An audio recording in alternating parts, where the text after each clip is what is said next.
Hey, happy days. Sharon Horne-Ellstrom here, day 594 of What's She Up To Now. She, of course, means Sharon Horne-Ellstrom.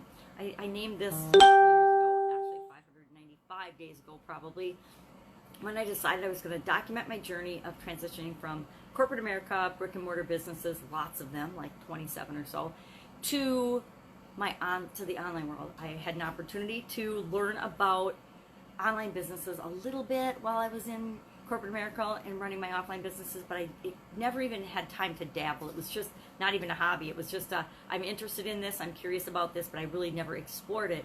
And then a couple of years back, I had the opportunity to make a massive life switch and life change, and I decided I've always been curious about this. I've always wanted to know more about it. Why don't I hop in and learn more about it? And for, I don't know, probably 6 to 9 months, I heard, you gotta publish, you gotta publish, you gotta publish. And I, like everybody else, said, no, I'm not gonna do it, I'm not gonna do it no matter what. And then I decided, well, why don't I document my journey? I learned from Russell Brunson and Stephen Larson and a lot of other gurus that you just document what you're doing along the way, and it helps you learn and grow and get comfortable talking and sharing what it is that you do. And it's just a way to get the message out, get people an opportunity to know you and learn to know, like, and trust you, or hate you and then go away. So you get win-win either way by getting your face out there, getting your voice out there, and participating. Now, I call this one guilt today, or guilty, maybe because it's 9/11 here in the United States, and that's a day that we remember huge tragedies and huge destruction for no reason. Terrorism to me is destruction for no reason.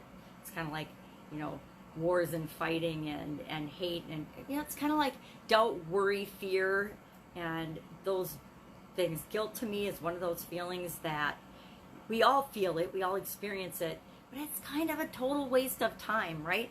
I feel guilty because people died in 9/11 and I didn't. I feel guilty because I went to college and some people didn't. You know, it's kind of the whole, we feel guilty for things that we don't even have any reason to feel guilty for, right?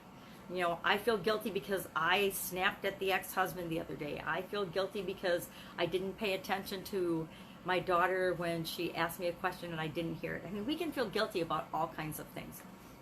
You know, I had a little guilt the other day because I told my sister I was going on the Jimbo cruise. Jimbo 8's coming up in November, and I haven't been on it since 2010. Always enjoyed going, but again, life got busy, life got in the way. I had health challenges and other things going on, and so I just didn't do it. And so I told her I'm going on this cruise, and she's like giving me this whole guilt trip. You know, do you really think you should be doing that? And for reasons that have nothing to do with anything. But whenever people judge us, we tend to feel guilty, whether we're guilty or not. I mean, of anything. You shouldn't do this. Well, the word should probably be removed from our vocabulary, because whenever we hear the word should, we judge not only ourselves but other people. Well, we should do this, we should do that. Who says we should? We should do what feels good to us, what's right for us. But we often don't, because other people are judging, other people are telling us what we should or shouldn't do.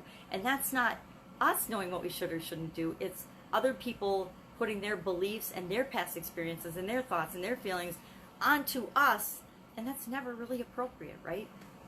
The older I get, the less I try to judge, and I still judge like everybody else does. I still catch myself saying things and I'm like, oh my God, that sounded judgy, or why am I even saying that? You know, maybe one of my kids does something and I think, that was kind of iffy.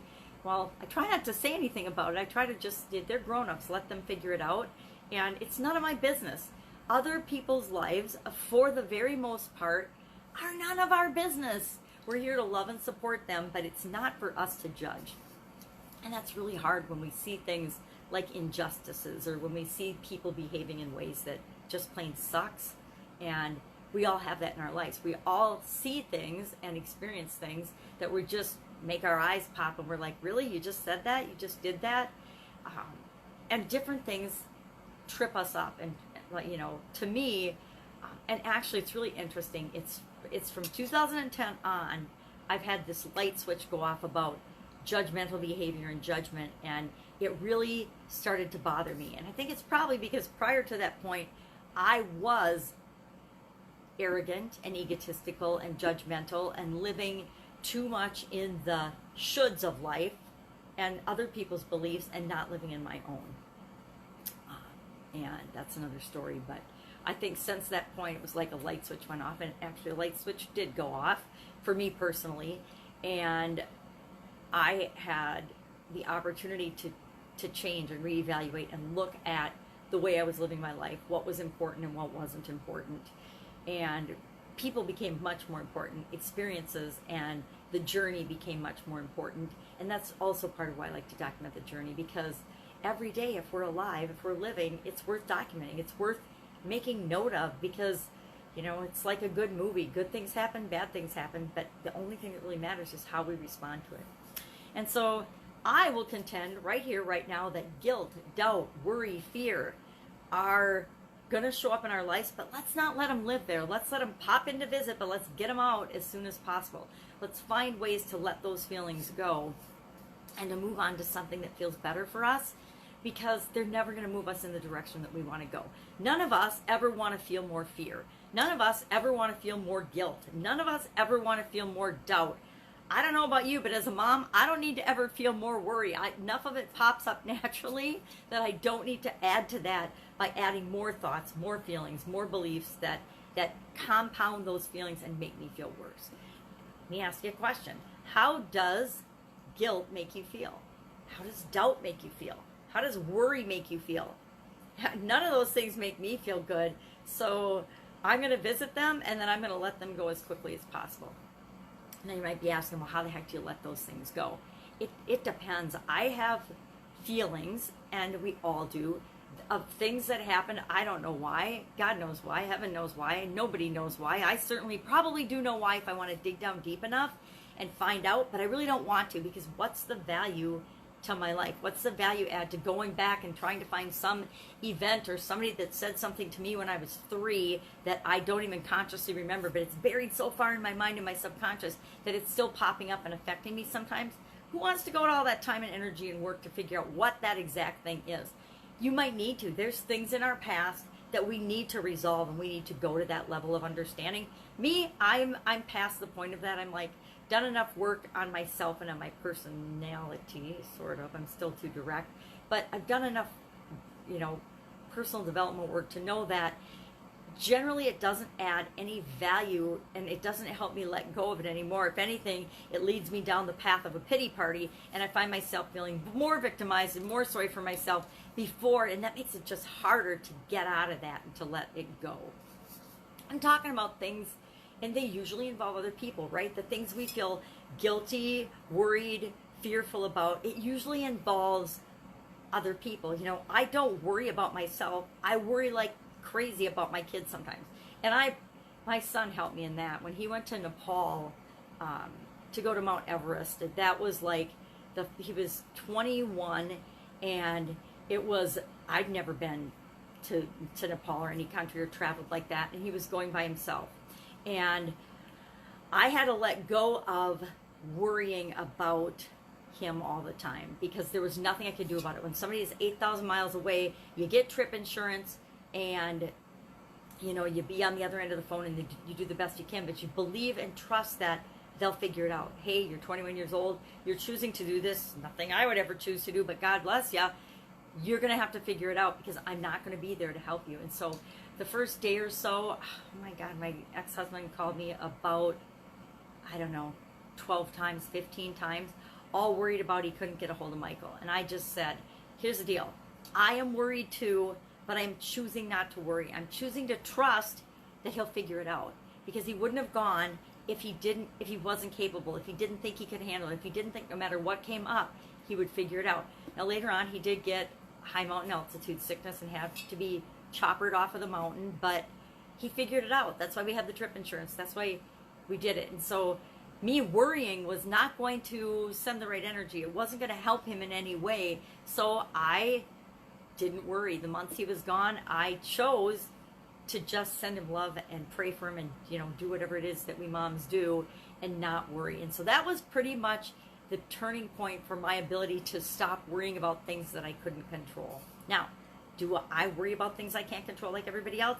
Yes, I absolutely do. They pop into my head, and then I remind myself whether I have control over that or not. I ask myself, do you have control over that? What can you control? You can control how you're thinking, how you're feeling about it, and that's about it. So you can sit here and worry and feel bad about it, or you can choose to do something to distract you, or you can choose to think about something else. I almost always choose to think about something else, or go for a walk, or find something in some way to distract me. I was telling one of my coaching students the other day to let go of things. I have a list on my refrigerator of 20 things that I love to do, things that always make me feel good. Things like taking a walk in nature, taking a bubble bath or an Epsom salt bubble bath. Things like reading uplifting or motivational or personal development type materials. Now, I have a hard time reading, but I can listen to them these days. So my list's ever changing and ever morphing. But I say brainstorm a list of 20 things that make you feel good. You know, phone a friend, write a letter, thank somebody, volunteer, whatever it is for you. Make a list of 20 things that you know always make you feel better. And when you're feeling a way that you don't want to feel, doubt, fear, worry, anger, shoulding on yourself, go to that list and pull something. And even if it's just for a minute or two, do that. Focus on that thing. I like to look at something beautiful or amazing. And of course, as I say that, I don't have anything beautiful or amazing around me.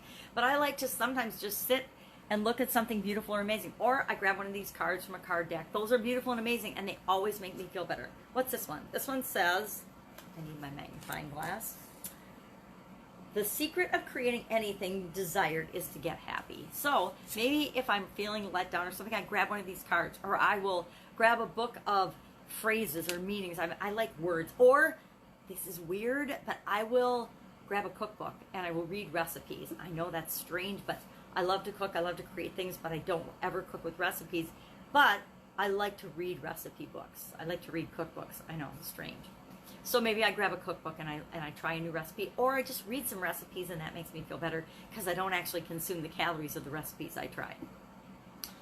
So today, what am I working on business-wise now that I've talked about guilt and all those negative feelings that we want to avoid, but we're going to experience them anyway? One Funnel Away Challenge, day 24. This is funnel week, so this is a super busy week.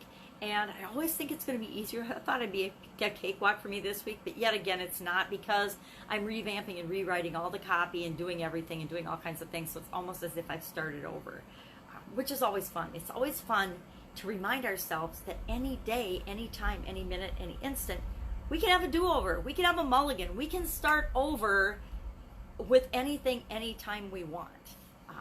It's always our choice, right? We're never locked into all the things we think we're locked into. That's where we get into that guilt thing, where we feel like, I really should do this because it will make so-and-so happy. Well, chances are we haven't found out whether that thing that we think we should do is really going to make that so-and-so happy or not. Sometimes it will, sometimes it won't. Sometimes we assume wrong. Oh my God, you mean we as human beings sometimes assume wrong? Guilty, of course we do. Instead of asking, we think we know what people are thinking, we think we know what they're feeling, and we're usually wrong, right? We're very seldom dead nuts on when it comes to reading other people. I mean, we have an inkling of what they're thinking or feeling, but we don't really know the big picture of what they're thinking or feeling. So today, One Funnel Away, 4-year-old granddaughter, we're having a little bit of challenges with going to 4K in the mornings, because it's just a change, it's a transition. And believe it or not, children have a hard time with transitions, just like we adults do. So what are you working on? Are you working on anything I can help you with, or you have a question about anything? Quality, business systems, small business, big business, corporate America, online, ClickFunnels. Obviously, I'm a ClickFunnels gal. Anything ClickFunnels related, share it. Ask me the question in the comments below, and I will be glad to help you out or set you in the right direction. Have an amazing day. It's 9/11, so hug those you love and care about. Remember to appreciate people and appreciate yourself. And I will, of course, be with you tomorrow.